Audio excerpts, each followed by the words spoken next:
named Jude, who's sitting here now. And he was about 7 years old then.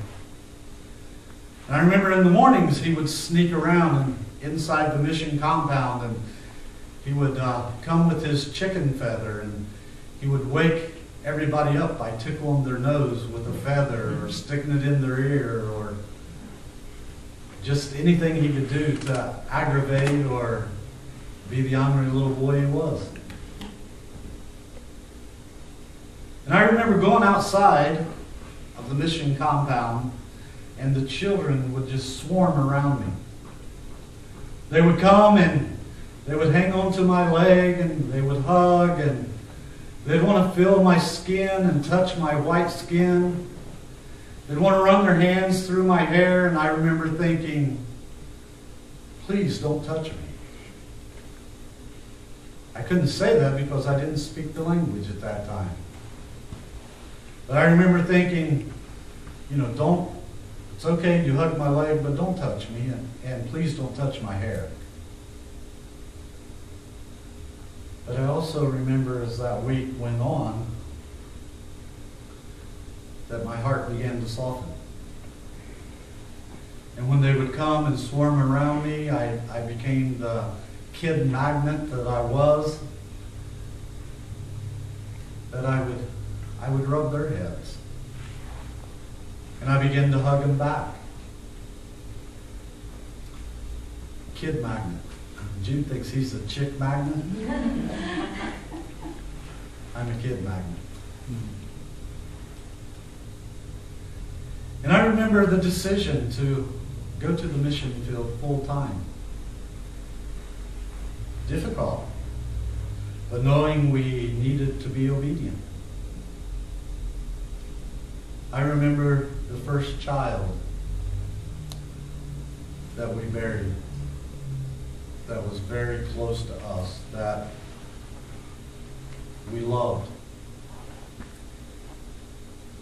And it came to the point that he was so sick that we didn't want to see him suffer anymore. But I remember the day of his funeral. And I remember how hard it was to hold myself together as I preached a message at that little boy's funeral. I remember all the sweat that we shed as we carried stones from a river up the side of the mountain to build a church, the first church that we built. I remember holding the babies. I remember crying with parents.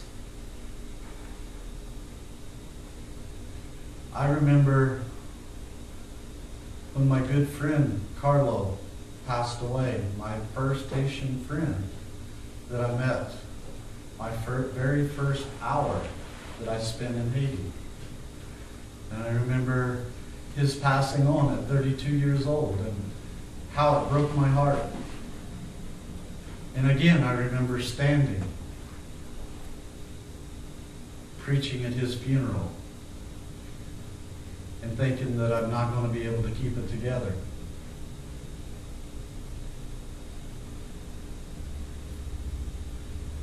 At this point in Haiti, people are starving, literally starving to death. We have started a program to try to be able to ease that starvation. When children, especially children, are crying of starvation, that is a cry that you don't forget. As I pray for the many there, I hear that sometimes as I'm laying down to go to sleep. I hear that cry of starvation. I see the faces of the parents that have lost a child. And there's a village that neighbors us, where we live now in the mountains, where the witch doctor there has ruled the village for years, generations. His father before him and his grandfather. And I would try to make some inroads into that area, and he would always show up and he would give a look to the people whom was talking to me, and it was just like they would turn me off.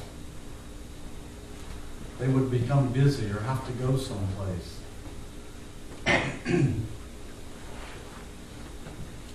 And just before I came here, the end of July,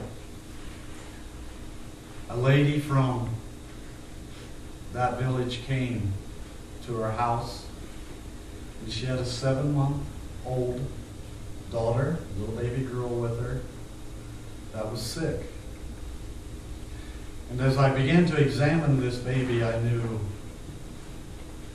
that she was gravely ill. Basically, all I could do was give liquid Tylenol. The most important thing I could do was pray with her and send them back home. That night, about 11 o'clock, she sent a message that her daughter was worse and asked if I could come. And when I got up there and I walked into this little hut, one-room hut, and I shined the light on the dirt floor, on a little mat, laid this little baby girl, lifeless.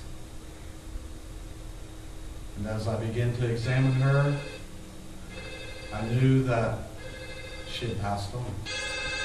She had went on to be with the Lord. And the pain that I saw in the mother's face, and the tears that she cried were as real as any tears of any mother, any place in the world. The next morning she came down and she asked me to say a few words at the burial, which would be that same day. And she asked if I had an old sheet that we could wrap the baby in to bury her.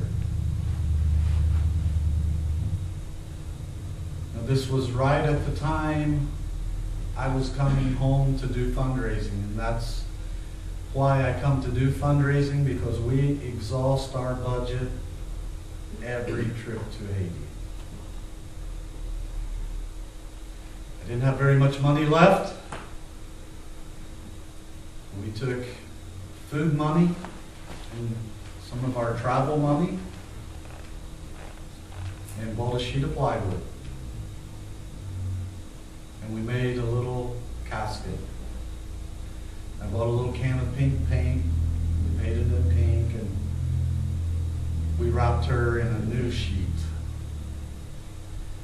And brothers and sisters, I am here to tell you one of the hardest things that I've ever done in my life was to put that little lifeless body in that box and then have to nail the lid shut.